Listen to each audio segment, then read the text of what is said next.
This is so Joey and Diana. Flashback. Oh, it's a funny story. At least it is to me. But for others, especially my mother. Oh my god. God. Oh my god. I literally just finished doing my makeup 2 minutes ago. I haven't worn my shoes. I haven't packed my handbag. I'm Kai. I was the guy behind Kai Unclassified that casted Andrea to play the queer teacher in the film. Are you angry with me now? What do you want me to feel about this? And basically, he wanted to cast a cisgender girl to play the role, but then I decided to just cut in and be like, I'm here. Yeah, that was amazing. Yeah. I think like to share that story. Yeah, so I put out a casting call on Facebook, this like casting call page. And then so for that role itself I had like more than 10 applicants. Then one really stood out to me. It came at like I think 2-3 a.m. in the morning. I couldn't I sleep saw that it, I'm like, oh. Yeah, I was like, oh, I know night. this name. Were you Andrea stunned when you saw Razali. it? I was not stunned, okay? I was fucking stunned. You were fucking stunned, okay.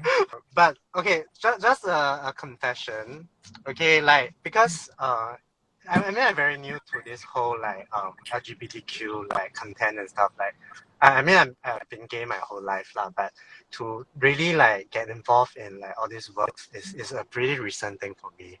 So Yeah. when I was like planning for this whole thing, I was like, okay, the first one I would do like like gay, straightforward. Second one like lesbian, and third one would be like on transgender. So like when I was imagining the story and stuff like that, I was like, okay, I will cast like a cisgender woman who's a teacher in school. Like it makes like complete sense. Like it's very realistic and logical.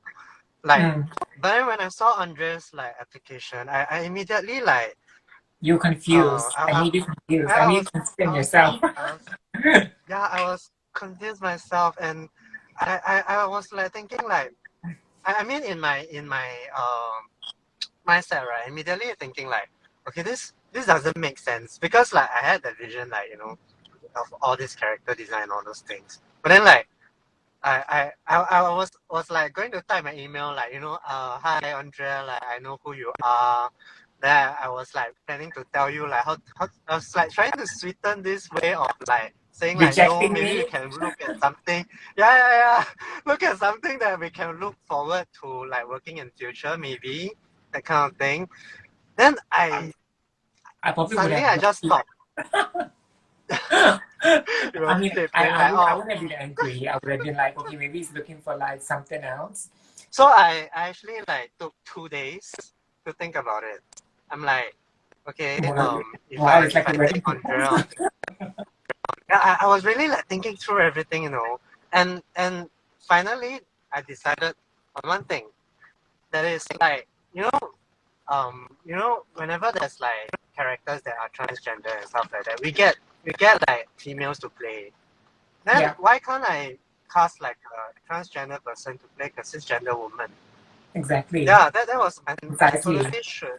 Yeah, and I mean like I'm trying to push for inclusiveness, and here I am like having this like non-inclusive mindset.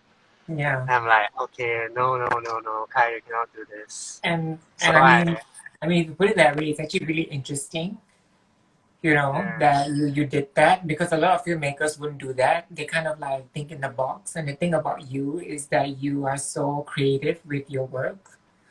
So you kind of like inception upon inception. So to figure out your character, you gotta really just wait and see what's up. What's going on.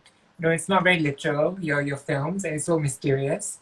So I think what you did, I see what you did there. yeah.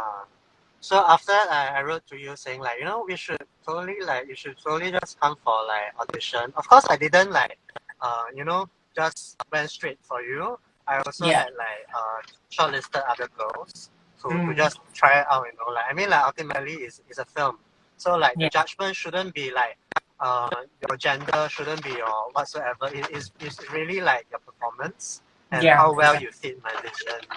Yeah. So like we arranged for like an audition, and like a few days later Andre came with no makeup. I was so fucking tired. I just went for the audition with no makeup at all. No makeup. Like tired as shit with no makeup on. And also I was a bit stressed Yeah. because I wanted to get the lines right, and it was my first time auditioning for a role. Oh my god. And No, you you're know my what? first audition, by the way. This is my first audition Audition. as an actress is with you. It's not even big. Wow. Yeah, I've never actually had lines to say in a film, but for yours, you were literally my first audition, and 3 days later was my second one. But you took my virginity, Kai. Oh my god. Okay, so the thing is that I actually I mean, like, I know how Andre looks like and everything, but I've never seen Andre without makeup. But obviously. Oh my God. Were you disappointed? No. So I wanted to, like, in my email reply to you, I wanted to tell you, like, can you come with like light makeup, or like, not so glamorous like the usual international queen that we see. But Yeah. I hesitated a bit. I was like, oh, would I be like a bit like insensitive if I do that? And in the end, I didn't. I didn't I mean, think the anything. other film directors don't care. They just tell me not to come with any makeup. They like don't even bother putting on any. I don't think I can ever forget like what happened that day, and like the experience that I had like auditioning you. So Are you serious? can I just be very honest? Tell Okay. me. You did not win the audition with your acting. I Because know. I mean, like, ultimately, like, this is your first ever acting, and like, so there was a camera in front of you, and you kept staring at the camera I at know. certain moments, because I think you are conscious. But Yeah. the thing that won you that role, right, was that you brought something to that character that was super dynamic. Like, it really brought something that I would say that the whole understanding of like what it means to be struggling as a queer person, or like as someone who is like hiding and also having all these like internal struggles, and that was very apparent like when I saw your performance of that character. Like So it yeah, came that from won you that role. it came from a real place. I think that's what you're trying to say, right? It came from an authentic place. Yes. Yeah. Well, that Yes, morning my mom just yes. yelled at me for not doing the dishes. So I think that was a struggle. That was a struggle. No, I'm just joking. I mean, it's like it's a lot of. I mean, obviously being trans and everything, and moving back in with parents. And my parents are like slightly conservative, so it was kind of like the frustration at that time was building. So I guess I could express it during your audition. Yeah. Yeah. And I think that is very precious. That is something that cannot be acted out. Yeah. It has to really come from like a genuine place in Yeah. your heart. End of flashback. So then after the audition, then like Andrea got the role. I got the role against. Yeah. I was the only trans woman. Yeah. Right? So the very interesting thing is that like because Andrea applied for that role, and it actually like pushed me to think further to how to be more inclusive and to really show like the different facets of the LGBTQ community. Yeah. And I decided to do a direct casting with Elijah Tay. Yeah. So you casted not just one, but two trans people. Yeah. The second film is something that I heard from like most of my friends that is kind of like the most defining moment in like my series. I think it's made you stand out. Yeah. There are many LGBTQ films, but never one with so much inception. Because no one really talks about the non-binary, or rather, no one really like Elijah's non-binary, right? So it's they, them, and no one really talks about that right now because people are so focused on like gay people and lesbians, which are a bit more, and even being transgender is something new. So it's just a whole different plethora. And how Kai put me and them together, it's phenomenal, because it just shows how inclusive and how he thinks so much more advanced than the rest of the filmmakers who are even trying to do LGBT. Yeah, and I think like especially for I think like for heterosexual and cisgendered people, right, they don't really understand the whole idea of like what it means to be like bisexual. They will just be thinking that a person who can like a man or a woman. Yeah. But actually bisexual is actually a spectrum. Yeah. Yeah. So like it would also like then include like the whole non-binary and all the other different pronouns. And it was very special, and I've actually watched a lot of LGBTQ films, being an LGBTQ advocate, and it's always the same storyline, you know, boy meets boy or girl meets girl, the family doesn't agree, so it's a bit like cliche already, because it's been the same concept has been overdone. Yeah. So when when Kai came up with this concept, I was like, oh wow, when I read the script, you know, and it just made it so interesting, because I was playing Diana and Elijah was playing Joey. Yeah. So it just had a layer of inception to it. Yeah. The whole authenticity is undeniable. Yeah. That, you know, is a queer film that feature queer people. Yeah. Yeah. And I think like the thing that what I'm trying to push for is also like you know, having content that is really authentic to like what it's like being queer in Singapore.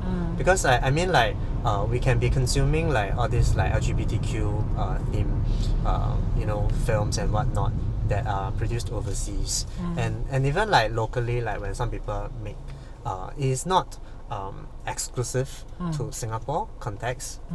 Yeah, it may be like, I mean like a boy and like you're mentioning like boy meet boy, girl meet girl, and then there's like family But still, you there's know, there's no Singaporean touch to it. Yeah, so that is why like when I thought about the premise of the three films, I'm like, okay, first it should be like, you know, national service, which is like something that all men is conscripted, can relate to.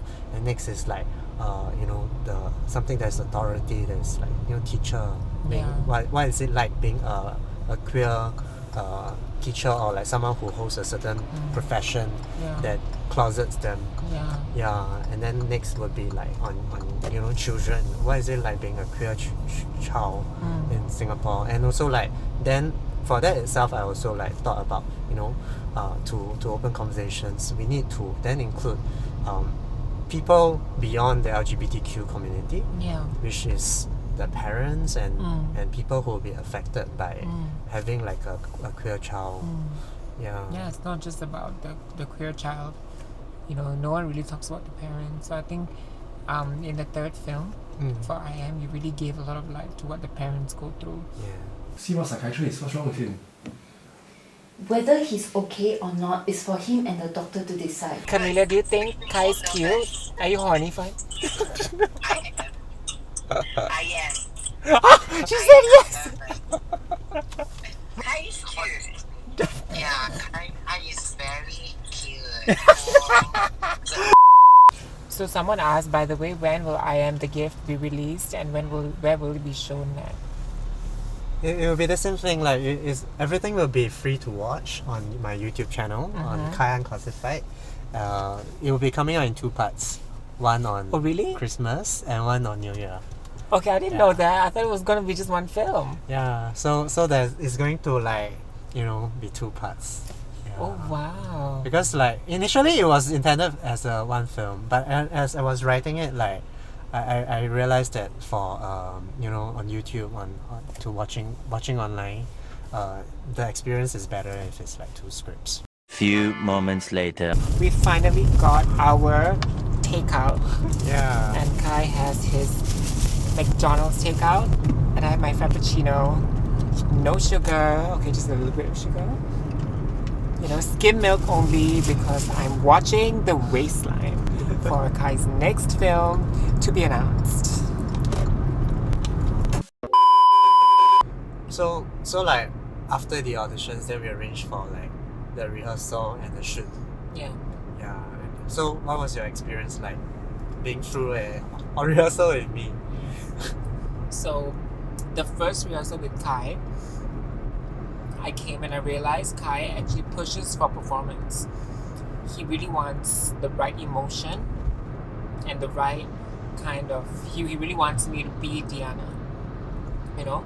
And I think at first I couldn't get used to it because it was my first film, so I was still being Andrea, you know, sassy beauty queen / boss bitch. And I realized that, okay, that's not acting, that's just me sort of like saying some lines and putting my own flavor to it.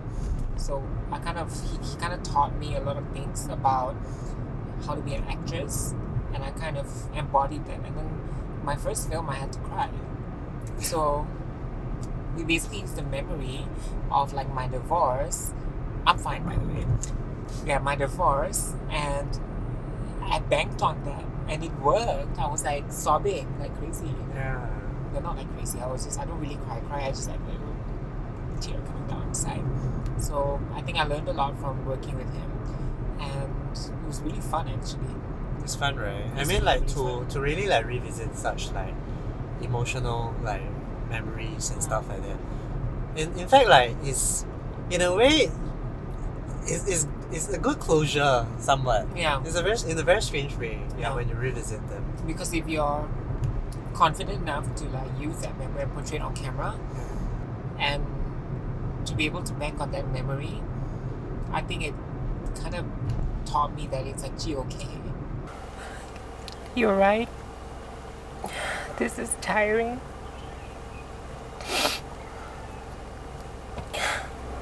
Do like and subscribe if you like this video, and also look out for the film release, which will come out on 25th December 2021, Christmas, and in January.